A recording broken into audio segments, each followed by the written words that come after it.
What is good, everyone? Welcome to the channel. My name is Paul. I make videos about Japanese society, life, and culture from the viewpoint of a long-term foreign resident. I've been in Japan for 20 years, getting really close to 21 years now.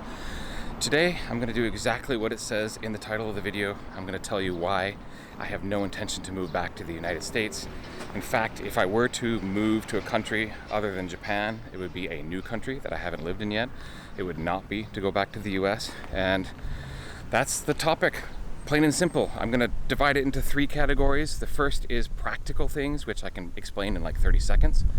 The next will be about the lifestyle difference, like lifestyle things in Japan that I've just come to prefer over the US. And finally, the society and cultural differences where I've come to see Japan as more suitable for me than America is. Now, I'm going to say right off the bat, get this clearing the air right away. I am not going to get political. This is not a political channel. This is a comparison of Japanese society and culture with America society, culture. Has nothing to do, I'm not going to bring up anything about MAGA or woke left or anything like that. In fact, people who comment below on this video, you're welcome to make political comments if you want.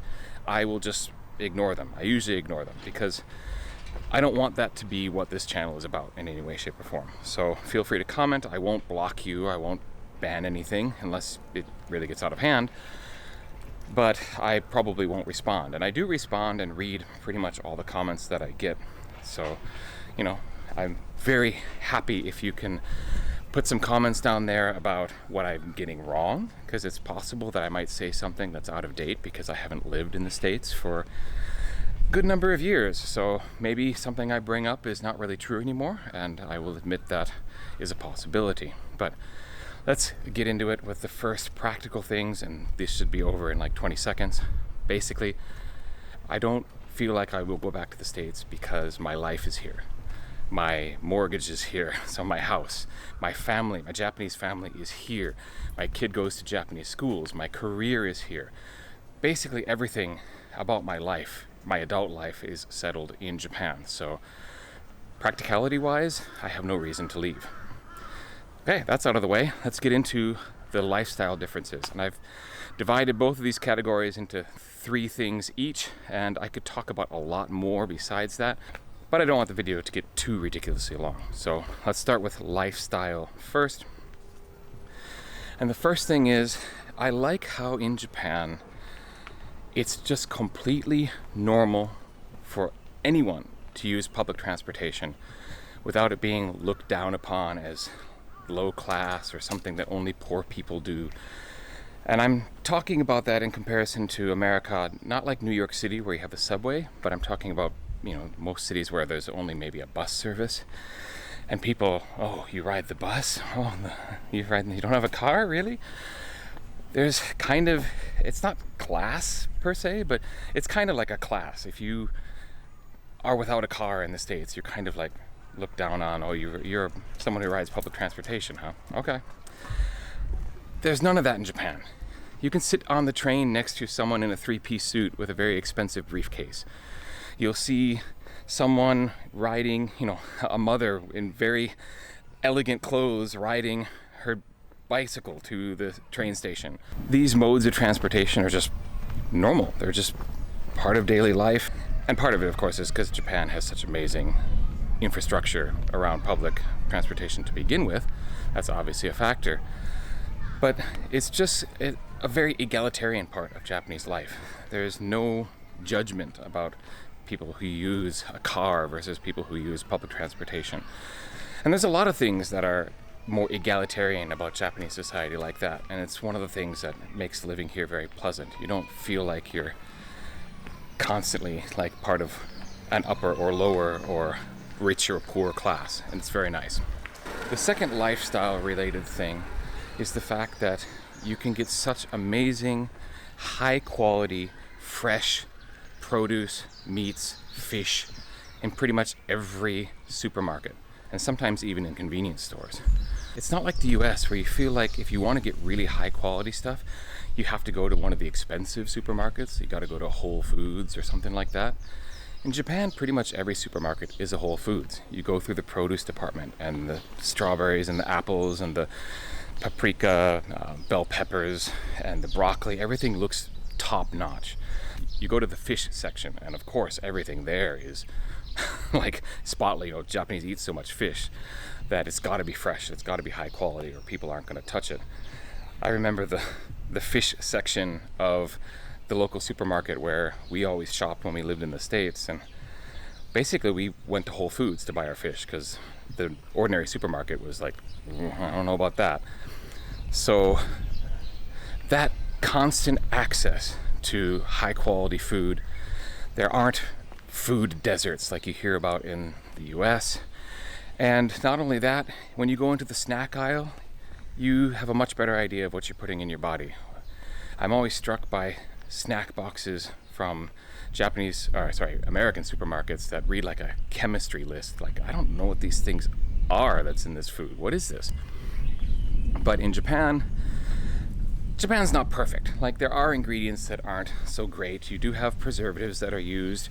And one thing I've never liked is how they don't label what kind of oil is in a product. They'll just say shokubutsu abura, which is like just kind of generic cooking oil or vegetable oil. It won't say if it's palm or canola or, you know, cottonseed oil. It won't tell you what kind it is, and that's one thing I don't particularly like. But it's not a laundry list of ingredients where you're like, what even is this? So basically fresh quality food, constant access, and it's not over the top expensive.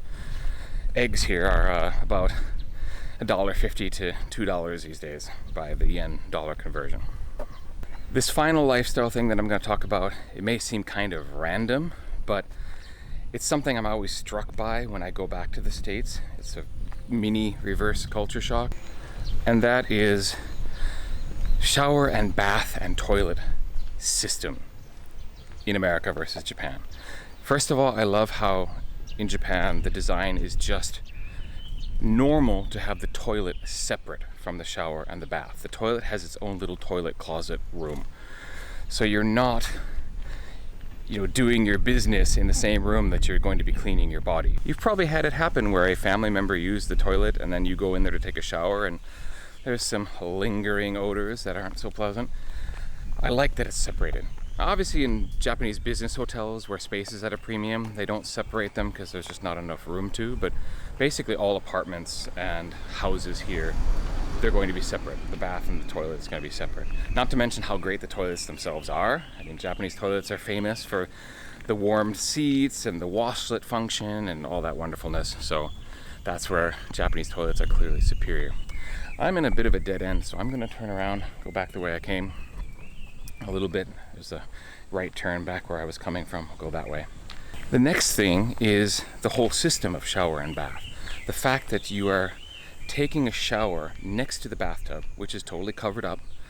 You're washing your body, and then you're getting into that hot water, which tends to be a lot hotter than Americans typically draw their bath on the rare occasions that Americans actually use a bathtub.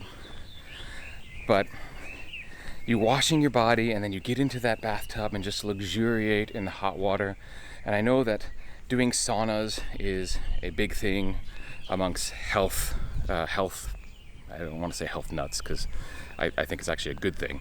Health, help me out. What's the English word? I'm health conscious people.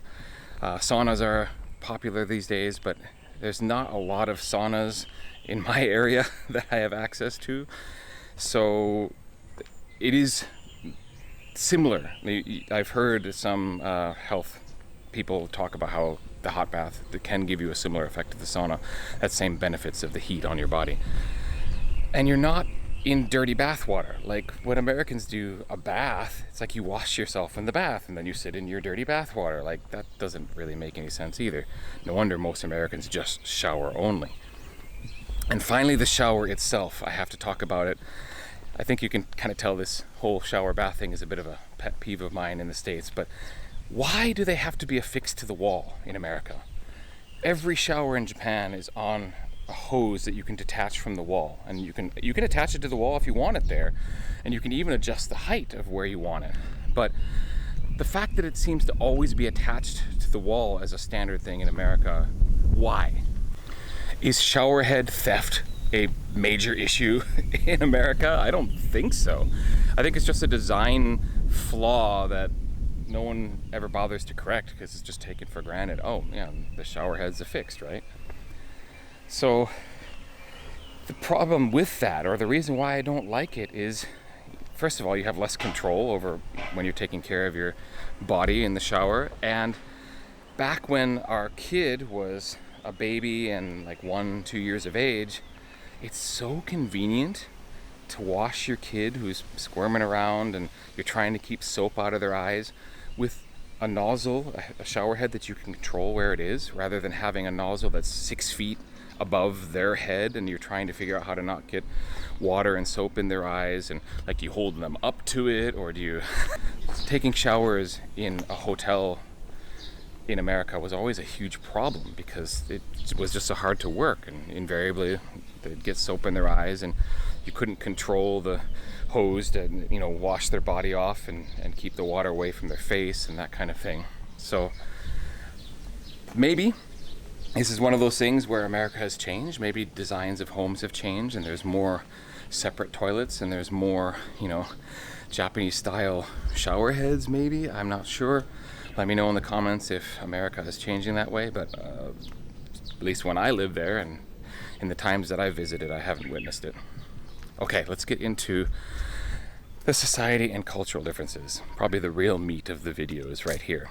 The first is, I don't feel as comfortable in America as I do in Japan because of how Americans are more likely to get into other people's business, more likely to get into your face about something, confront you or accost you about something. In Japan, everyone just minds their own business. They're not going to bother you about anything. In America, you can, out of the blue, a stranger will like get on your case about something. For example, for my entire life, I've always been one of the overdressed ones in the room. I always have been an overdresser. It was something that my mother instilled in me and that I finally embraced myself as I got older. And I was on the street, walking on the street, and I was, you know, overdressed compared to how most Americans dress. And this guy was like, "Where are you going? Like, who do you think you are?" It was some comment like that. It was not meant as a compliment. It was meant as a, like, you know, "Why are you so fancy?" And I mean, I had no answer. I was taken aback because A, I'm so used to living here, I don't expect anyone to say something like that to my face. And, you know, B, what do you actually reply to something like that? Like, well, yeah, I am a fancy pants. Hey, I mean, that would have been a good response maybe. But yeah, no one's gonna bug you in Japan. And I like the fact I can go through my daily life knowing I'm not gonna be accosted. My friend Josh was making a plane connection in Dallas and this random guy yelled at him for wearing a mask in the airport. And I don't know, I think it's a free country. If you wanna wear a mask, wear a mask. Which leads me to my second cultural point, which is how everything seems to be polarized in America. This is the most political I'm going to get, and I'm not going to come out and say right or left, this or that, just that everything seems to be right or left. The fact that masks became a political thing. Everyone over in Japan was just like, why are masks political in America? That's so weird. That sense that everything is polarized now. Now, this could just be me out of touch, you know, going through social media and news. I don't have my feet on the ground in America to know what daily life is really like. But it seems to me that y'all have lost your collective minds when it comes to being on Team A or Team B or Team Shirts or Team Skins. It's just like American life from the outside looks like no one can talk to each other anymore or compromise. It's like a fight about this or that, this side or that side.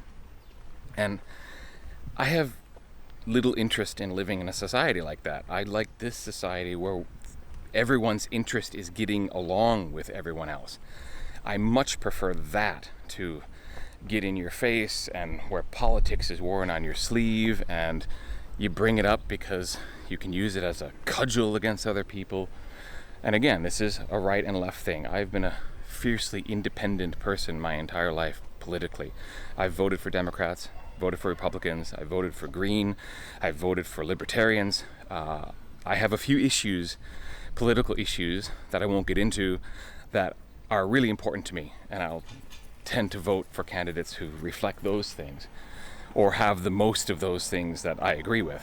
So I've voted all over the place in my life, and being on a specific team holds no interest to me, and I have no interest in trying to argue for a specific team or being openly political all the time, or having some kind of political purity test passed that if I believe this, I also have to believe this, because very often I'll believe something from one party and believe something different from the other party.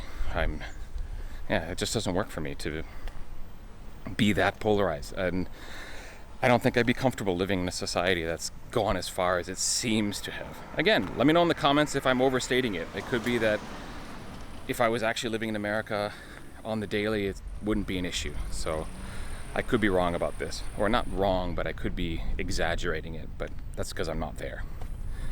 The final societal or cultural one is, I kind of touched on it with talking about how I'm overdressed, but for me, America has just become far, far too casual in how it treats everything. And I can use fashion as an example. The fact that fashion in America is, it's totally fine to go out in, like athletic shorts, yoga pants, tank tops. Crocs are the #1 footwear amongst high school students. Japanese still take a care in how they present themselves to the world, not just in fashion, but also how they carry themselves and how they act towards others. There's a level of formality in Japanese fashion, Japanese conduct, Japanese interpersonal relationships that I've really come to appreciate. Customer service. Why is customer service so famously good in Japan? It's because people take it seriously, and there's a formalness about it, that you're trying to give the customer the best possible experience. So when you ask someone, where do I find something and something, they'll say, oh yeah, please come with me, and they lead you to the item. Instead of America, where it'll be like, I think it's aisle 7 over there, and then they go back to their phone. So those three things in combination, over casualness, over sharing, over in your face about things, over politicization, politicianation, however you say that word. Basically, those are the three social reasons why I don't feel I can go back to the States. Okay. Like I said, I could have talked about a bunch more, but those are the ones that have been on my mind and that I wanted to include in this video. I want to thank you very much for watching, and of course, the best way to support the channel is to go down and hit that like button, subscribe if you haven't already, and share this video with anyone you think might be interested in the content. And of course, I do have some channel partners. You can order a snack box subscription, or take some Japanese lessons, or even directly join my Patreon and support me directly that way. I appreciate everyone who does those things, and I will be dropping some Yokohama related content on my Patreon soon. So if you're a Patreon member, you'll be able to see those videos. But at the end of the day, thank you so much for watching this particular video, and I hope to see you on the next one. Peace.